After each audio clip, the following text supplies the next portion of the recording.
Second best is kind of underrated. There's a lot of pressure when you're the best in your field. Can Half-Life 3 be anything less than revolutionary to the genre? Can GTA 6 really narrow the scope of the game? No. The stakes of these series can only go up, and honestly, it's kind of a shame. As much as I'd like to see it, we're never going to see Gordon Freeman take on the case of The Haunted Island or Messed Up Parade. You may disagree, but the reality is that's not number one best boy behavior. In Frog Detective's world, Lobster Cop is number one best boy, taking on the most exciting and complex cases. It's what you do when you're the best. Now you might think he's the one we should be following, but game after game, we've followed the best before. We know how that goes. At this point, I'm ready to trade unsolved murders for low-key fetch quests and off-road scootering. Getting caught up in silly conversations until I forgot the main story entirely was a highlight for me. Sure, some people might be disappointed we're not the legend himself, but let me ask you this. Was it the number one best detective who paused their investigation to fix your busted sign?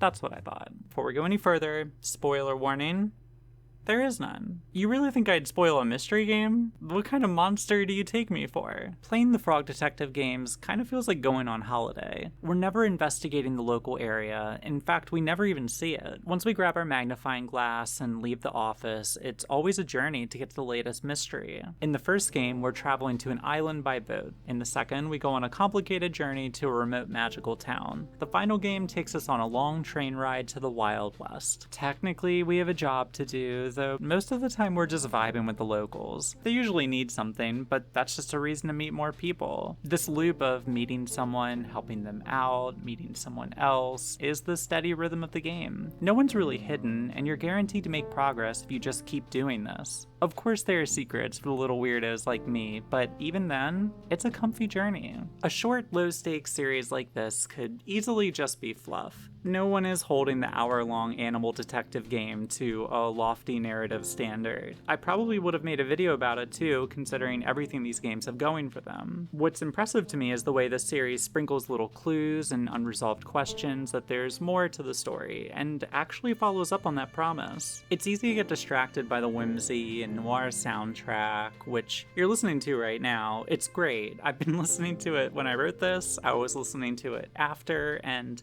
I'm getting distracted, live, like I told you. I'm actively getting distracted. Anyway, these games really are building off each other. When things finally come full circle, it's so rewarding and a bit unexpected of such a short journey. Full disclosure, I was actually kind of unhappy at the end of part 2. I like the story, but that looming finality had crept into my mind, and all I could think was, why does it have to end on part 3? This is so sudden, right? Actually, no. When the credits rolled on part 3, I was like, yeah, this really was the right way to wrap it up. And that's such a credit to Grace Bruxner's writing and direction. By my standards, I barely had any time with these characters. If you saw my last video, you'd know I'm a bit of a long game enjoyer. My favorite game last year was Metaphor ReFantazio, and after 100 hours, I suppose I understood the sentiment that stories need to end eventually. I guess I was fine with it ending. Don't challenge me on that answer, because I'm weak, and I will replay it again, and I don't have time for that. In its handful of hours, Frog Detective managed to be the complete opposite for me.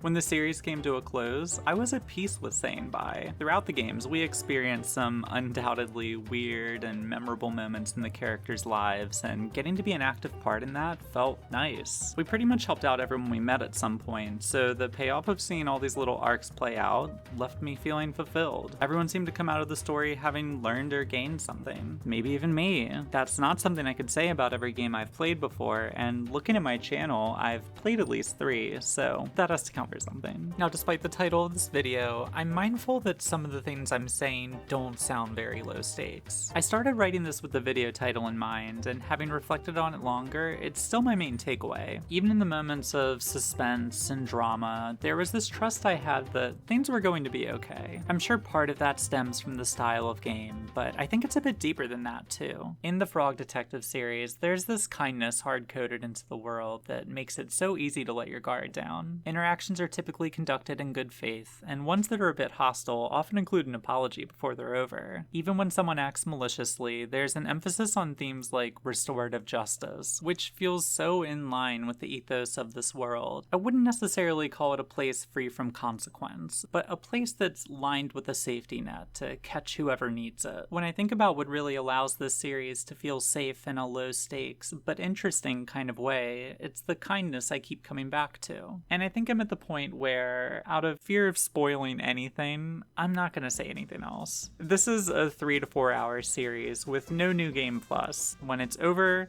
that's it. If you haven't played it yet and it sounds at all interesting, now's your chance. Don't spoil anything. If you have, I'd love to hear what you think. The series meant more to me than I expected, and I feel like I have this need to talk about it now, and haven't really had many places to do it.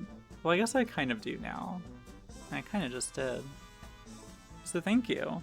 Also, oh my god, my last video got so many views. That's crazy. I was prepared for like 50 max, but it made me feel really good when I was watching the view count go up. And I know views aren't everything, but I felt really good about how I did. Anyway, I'm working on the next video now, and I'm hoping to get it out a little bit sooner too. So thanks for watching. I'll see you next time.